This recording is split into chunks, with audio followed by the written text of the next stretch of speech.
Oh boy, this will be a fun one.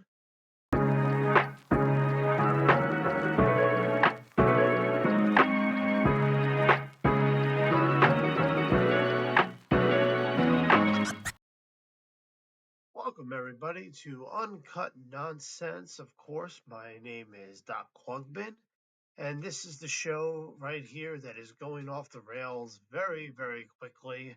However, like the late, great Ozzy Osbourne, it's still a crazy train. Of course, we are diving into the AFC conference now as we are about to enter into my predictions for the AFC North division. Of course, the North division includes the Baltimore Ravens, the Pittsburgh Steelers, the Cincinnati Bengals, and of course, the Cleveland Browns. And this will be my predictions for what is to come in the upcoming season.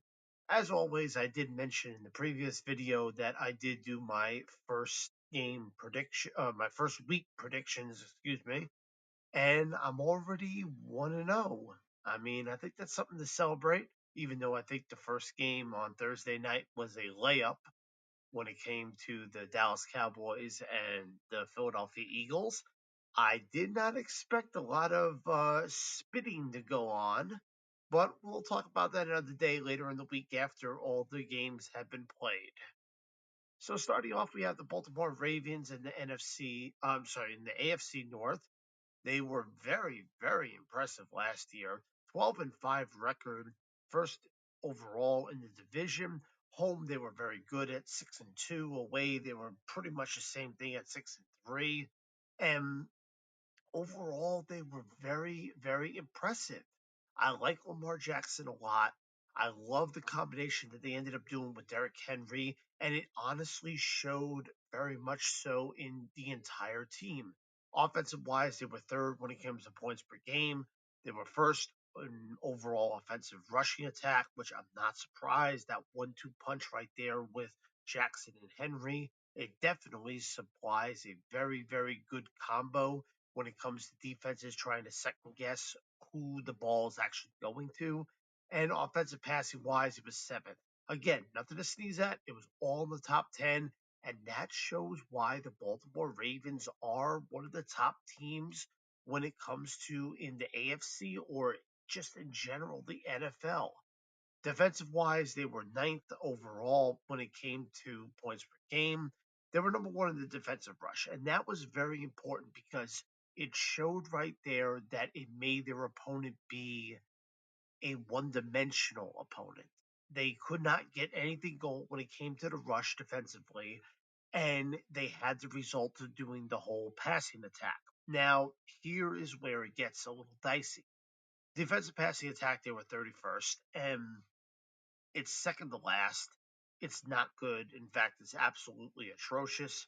And that's something that is a major concern when it comes to the secondary of the Baltimore Ravens. Now, I do think that the Ravens are a team that is able to get it done based on their offense alone. We already know what to expect. This is a team that, although they've had some changes overall, everybody expects changes, of course, but they're just a team that I feel you know what you're going to get from the early beginning of the season all the way to week 18. Of course, the big question is, does Lamar Jackson stay healthy? He's had his injuries in the past, of course, and whenever he's off the field, the team just suffers. It's basically the same situation when it comes to Tua with the Miami Dolphins. If Tua's healthy, the team is not too shabby. When he's not, the offense doesn't know what the hell to do. And the same situation can happen with the Baltimore Ravens. But without Lamar Jackson, the team really is crippled to the fact that they don't know what to do. And with Lamar, obviously you have that wonderful combination with Derrick Henry, as I mentioned before. You have a really, really good offensive scheme going, and you know what to expect. Although the defense knows it as well, they still are able to get the job done. I anticipate good things with the Baltimore Ravens. I think they're really going to basically come through with what they did last year. The only question is when it comes to postseason time, Will they be able to actually take the next step forward? That's the problem that the Baltimore Ravens have had. They haven't been able to take the next step forward. They've always been stopped by the teams when it comes to Kansas City. Buffalo has been a big deal as well.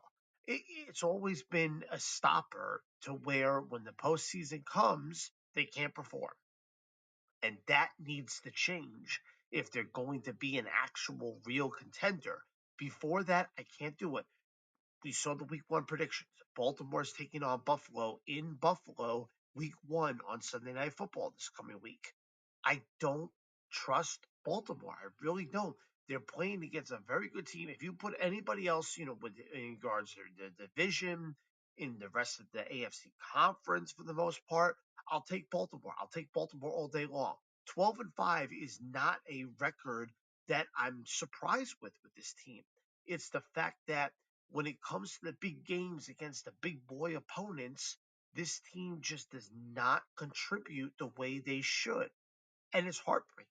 It's heartbreaking if you're in Baltimore. It's heartbreaking if you're a supporter of Baltimore when it comes to, an outside team or whatever the case may be. And it's just so disappointing to see it every single year because this is a team that is the caliber of a Super Bowl winning team, but you just don't see it because they just fall short every year. Moving on, we have the home schedule for them. They're at home against the Houston Texans. That's obviously going to be a little bit of a rough game. They got Detroit and they have the LA Rams. That's basically their home schedule. Everything else is basically New England Patriots, New York Jets, and the Chicago Bears. I really think that they'll be able to handle that pretty lightly at home against their divisional opponents. I think they'll do pretty good as well, just because they're a team that ultimately ends up making a big difference and being able to beat their other divisional opponents. When it matters, they can get the win against the people in the AFC North. On the road, you play Buffalo. That's going to be a tough one. That's going to be the one that's going to be a week one in a couple days. They play Miami, play Green Bay. Green Bay is going to be a rough one. And they play Minnesota. Remember, this is the AFC, so they end up having 9 home games instead of 8 like last season. They'll go on the road only 8 times. It's not a bad schedule.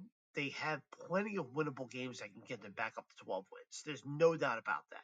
The problem is, though, is when it comes to playing the big boys, are they going to be the team that's going to be able to get it done? And I worry overall that they won't. Excuse me. They play Kansas City on the road as well. I missed that one. But they play Kansas City on the road. They play Buffalo on the road. They play Green Bay on the road.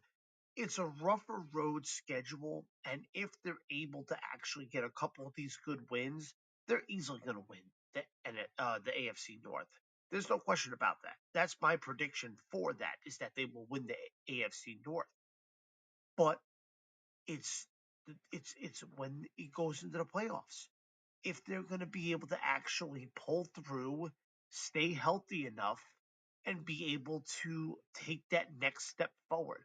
That's something that the Baltimore Ravens have never done in the career of Lamar Jackson, Derrick Henry in his short start, and the incredible defense that this team does have. The only question is if they're able to stay healthy and if they're able to get the job done. After that, you have the Pittsburgh Steelers. The Steelers, they're a very interesting team. They had Russell Wilson last year. They had Justin Fields last year. They swapped around with their quarterback situation, and now they're both not there, and it's Aaron Rodgers. And boy, in my opinion, is that an absolutely horrible decision. The Pittsburgh Steelers, in my opinion, have absolutely destroyed their quarterback room with having 2 quarterbacks that ended up being very, very good. I mean, 10-7 record last year. They had that big collapse at the end of the season. I mean, that is obviously a downside. They ended up having to settle for a wild card spot. They ended up getting blown out. Their home record was 5-3. That's not bad. Their away record was 5-4. Again, not bad. All over 500 record. But you had a great quarterback room that found a way to get the job done, even though it was bad. You had a great defense behind it, which obviously made the difference. But you give all that up to have a quarterback who's over the age of 40 years old, broken down, in my opinion, when it comes to Aaron Rodgers. He's coming after two horrible seasons with the New York Jets. You got to play the Jets in week one, at a 1 o'clock game on Sunday. So, they really, really don't care about that game. And you see this team that has basically downgraded, in my opinion. Offense last year, they were 16th overall points per game. They were 11th with a rush attack, and they were 27th at pass. And that number is skewed. I will say that. They played some very good opponents. Justin Fields did not do that bad. Remember, he is also a mobile quarterback, so a lot of the rushing attack does fall with Justin Fields in those first 5 games or 5 or 6 games. And then you have Russell Wilson, a little more conservative, will pass the ball more. He's not young anymore, so he won't be scrambling as much as he used to. And the overall offense was not the best. I think that is the reasoning why they ended up switching to Aaron Rodgers. I don't agree with it, but I think that is the reasoning. Defense, that's when it gets juicy. You got defensive points per game is going to be eighth. That's in the top 10. Rushing attack was sixth. That's obviously in the top 10 as well. And the pass defense is where they struggle, 25th. However, when you play the Baltimore Ravens 2 times a year, when you play Joe Burrow and the Bengals, which we'll get to in a minute, 2 times a year, it's going to be a tough schedule when it comes to the passing attack for the defense. And the fact that they went 25th, I mean, I'm not surprised. I wish it was better if I was a Steeler fan. However, I do think that there is so much more to improve when it comes to that secondary. And that is something that needs to be a big change moving forward for the Pittsburgh Steelers this coming year. At home, it's going to be obviously your divisional opponents, but you also have Indy, you'll have Buffalo, Miami, Minnesota, Green Bay, and Seattle.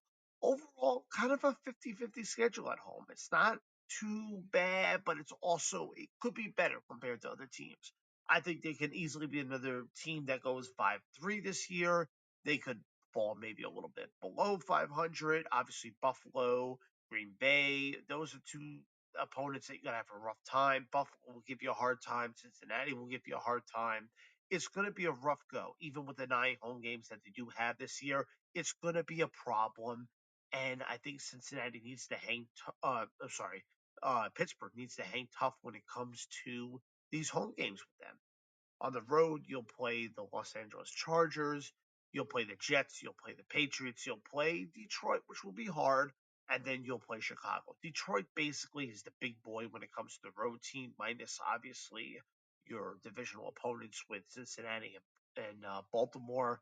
But I think the road record will be critical when it comes to moving on and potentially picking up a wild card spot. I'll make that clear right now.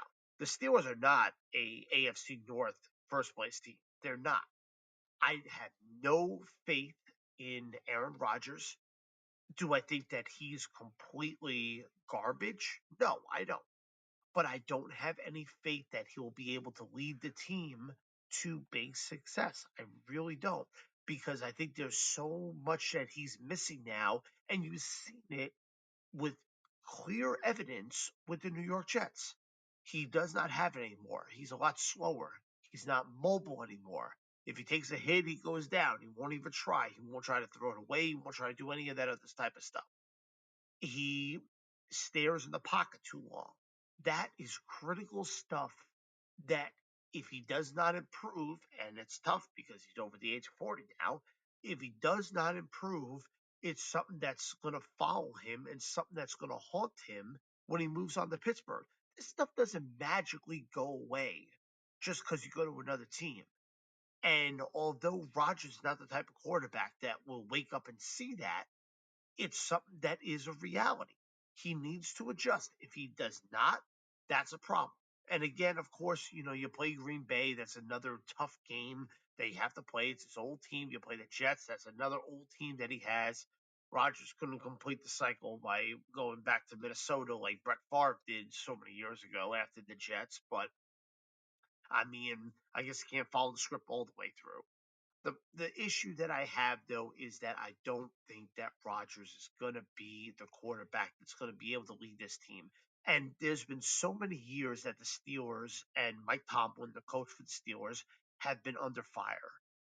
Oh, they're not going to make 500 this year. They're not going to be the team that's going to have a winning season. Mike Tomlin has been the coach for the Steelers for almost 20 years, maybe even a little bit more than 20 years. And every single year, he's had a record of above 500 or greater. Every single year.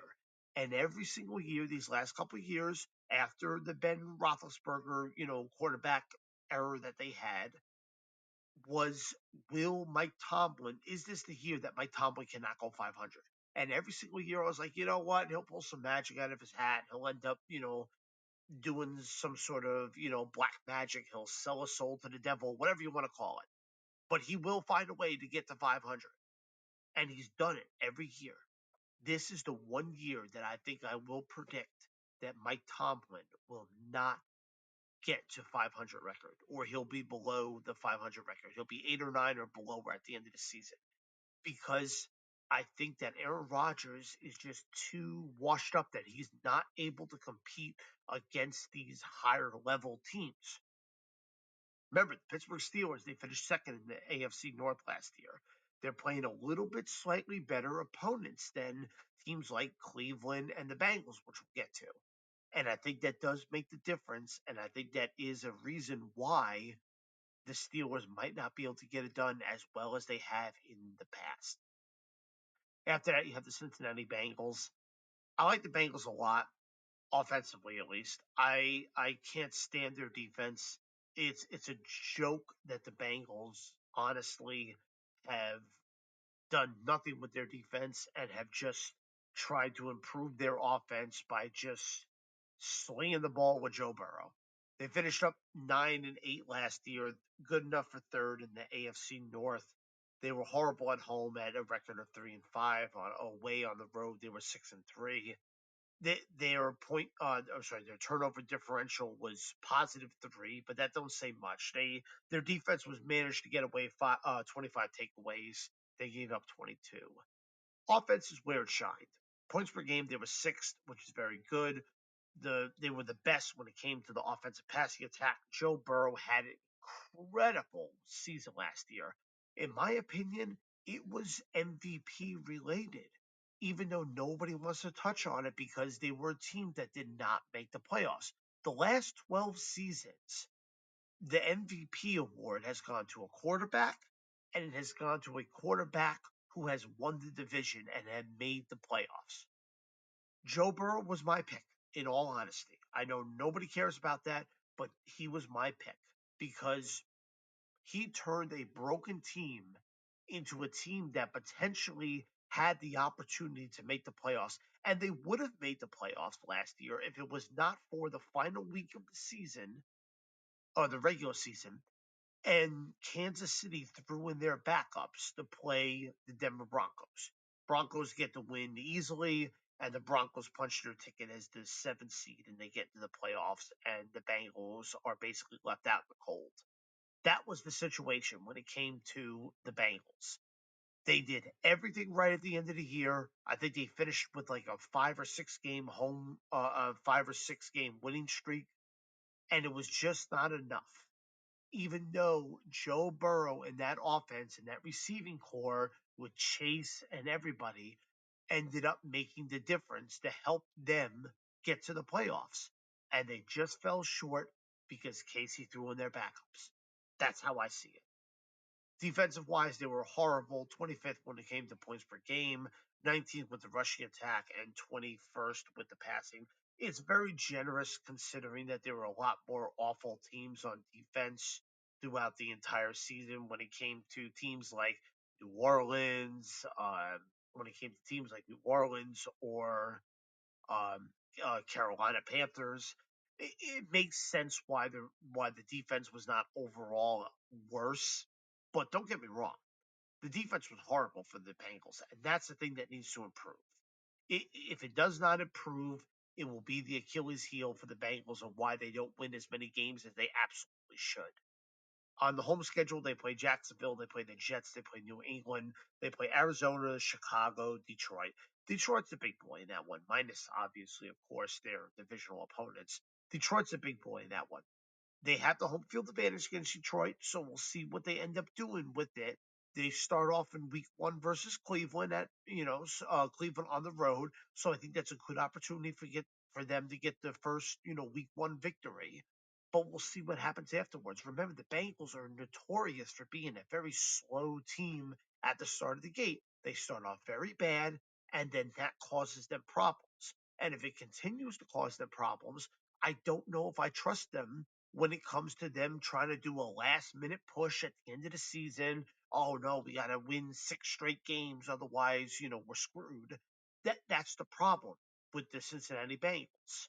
And if it continues to be a problem, I don't know how I trust them, especially near the end of the season, if they're even able to get into the playoffs.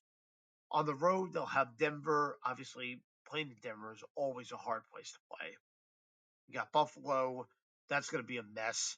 Miami, of course, and then you have Minnesota and Green Bay. Playing at Lambeau Field in Green Bay is going to be tough.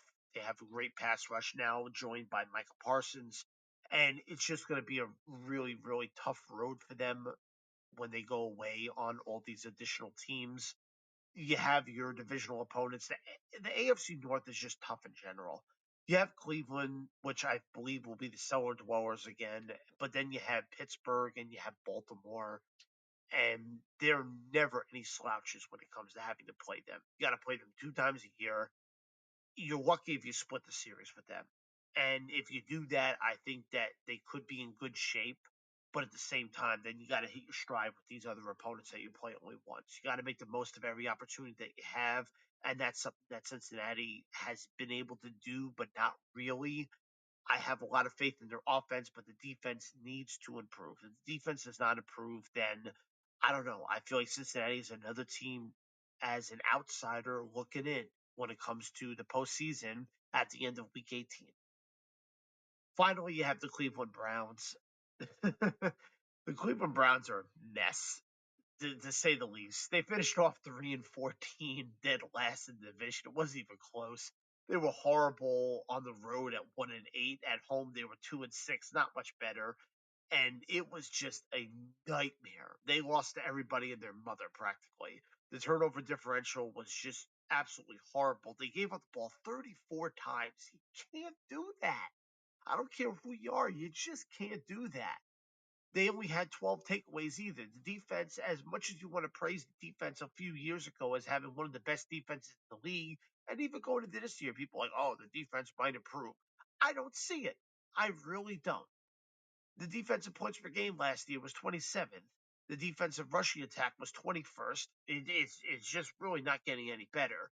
The pass game was better. It was at 12th in the league. However, it just doesn't account for the horrendous offense. Points per game, the Cleveland Browns were last. They could not get anything going. I think it was week 6 or 7 of the season last year where they finally broke 20 points in a game. That's pathetic. You are a professional team that needs to show that you can do your job. And the fact that they really just could not do anything like that, that's bad. Offensive rushing attack, 29th. It's going to be even worse now that you miss Chubb. And then offensive passing attack was 22nd. The quarterback carousel continues with Cleveland. And I do want to talk about this briefly when it comes to the quarterback situation with Cleveland Browns. Going into this draft, you had, of course, Deshaun Watson, a horrible decision to end up getting him a few years back. Deshaun Watson, of course, with the whole PR incident and just dealing with some sexual misconduct outside of the football field when it came to um, very inappropriate displays when it came to massage uh, females, for lack of a better word. You bring him in, the fan base is horrified by it, but of course, it's the Cleveland Browns. We need to scoop in on that deal, get that quarterback, even though there's a lot of problems involved with it. And then on top of that, this coming season during the draft, you not only draft one, but you draft two quarterbacks. What are you doing? I don't get it. What's the game plan when it comes to this situation? You draft a quarterback in Sanders, and I believe it was the fourth round, that really does not help you. Everybody stayed away from Sanders in the draft.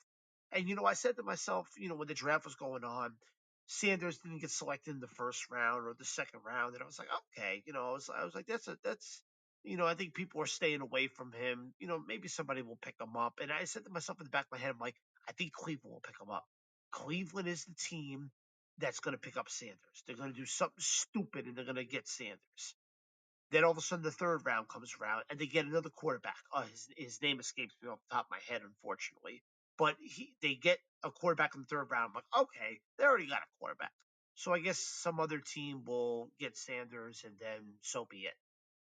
Then in the fourth round, Cleveland says, hold on a minute, we're going to get another quarterback, and they get Sanders. I don't get the goal. I don't get what you're trying to do in regards to expanding your quarterback room. And then on top of that, of course, you have Joe Flacco. Joe Flacco is a quarterback who's reaching, I believe he's 30, 37 years old or so. He's an older quarterback, but bounced around. And he's the guy that you're going to have start week one against the Bengals at home. And I don't get it. I mean, I'm all for sitting a quarterback, but you sit two of them. You have Deshaun Watson and his scandalous activities in the background as well. You're wasting so much money. You've wasted so many draft picks. I don't understand. And maybe I'm not trusting the process that the Cleveland Browns have in mind when it comes to the front office. But they've been going through a process now for I want to say that the last 4 decades, and when does the process start? That's the thing that's confusing me. For the home schedule, you have Tennessee, you got Buffalo, you got Miami, you got Minnesota, Green Bay, and San Fran. For a team that's that poor, especially from the offensive standpoint, I think Joe Flacco will help. However, I'm missing a lot of these wins that they could potentially get. On the road, you have the Las Vegas Raiders, you have the Jets, you have the Patriots, you have Chicago, and of course, then you got to deal with the Lions in Detroit. That's going to be a tough one in general. But like, I'm missing where the wins are for this team. I don't think they'll. I don't think they'll be 3-14. I really don't. I think they will be better than that because I do think there will be improvements. I think there will be improvements on the defense as well.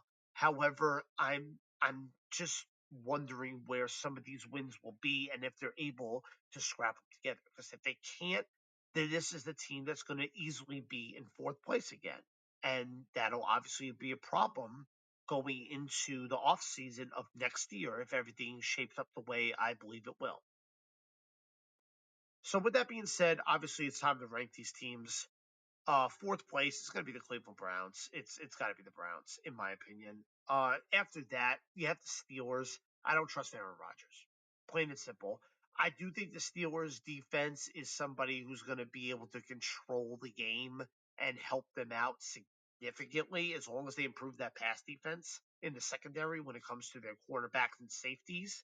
However, I don't trust Aaron Rodgers. I think it's going to be just a repeat when it came to the Jets. He needs a lot of protection. He needs a lot of help around him. He basically controlled everything when it came to the situation with the New York Jets the last 2 years, and it still fell flat. After that, I'll have the Cincinnati Bengals. I think they will get second this year. Whether they're a playoff team or not, I don't know, but that is to be seen. And then obviously the Baltimore Ravens still take first place. I think Baltimore is just too good in this division. Whether or not they have some harder opponents or not on the home or the road stretch, I do think that they'll be able to muster up enough wins to be able to get first place. So with that being said, we got Baltimore at first, the Cincinnati Bengals at second, Steelers will take third, and then the Browns will be the cellar dweller when it comes to the division of the AFC North. But again, that's just my personal opinion. If you guys do like what you hear, feel free to subscribe. It definitely helps me out a lot. And then in the comment section, feel free to drop your own personal opinion. I definitely would love to talk some football if you guys do have some opinions on this division in general. Coming up next, we will do the AFC West and my breakdown of that opinion going into the first game for the two AFC West teams this coming Friday in Brazil. Of course, my name is Doc Klugman, and have a good night.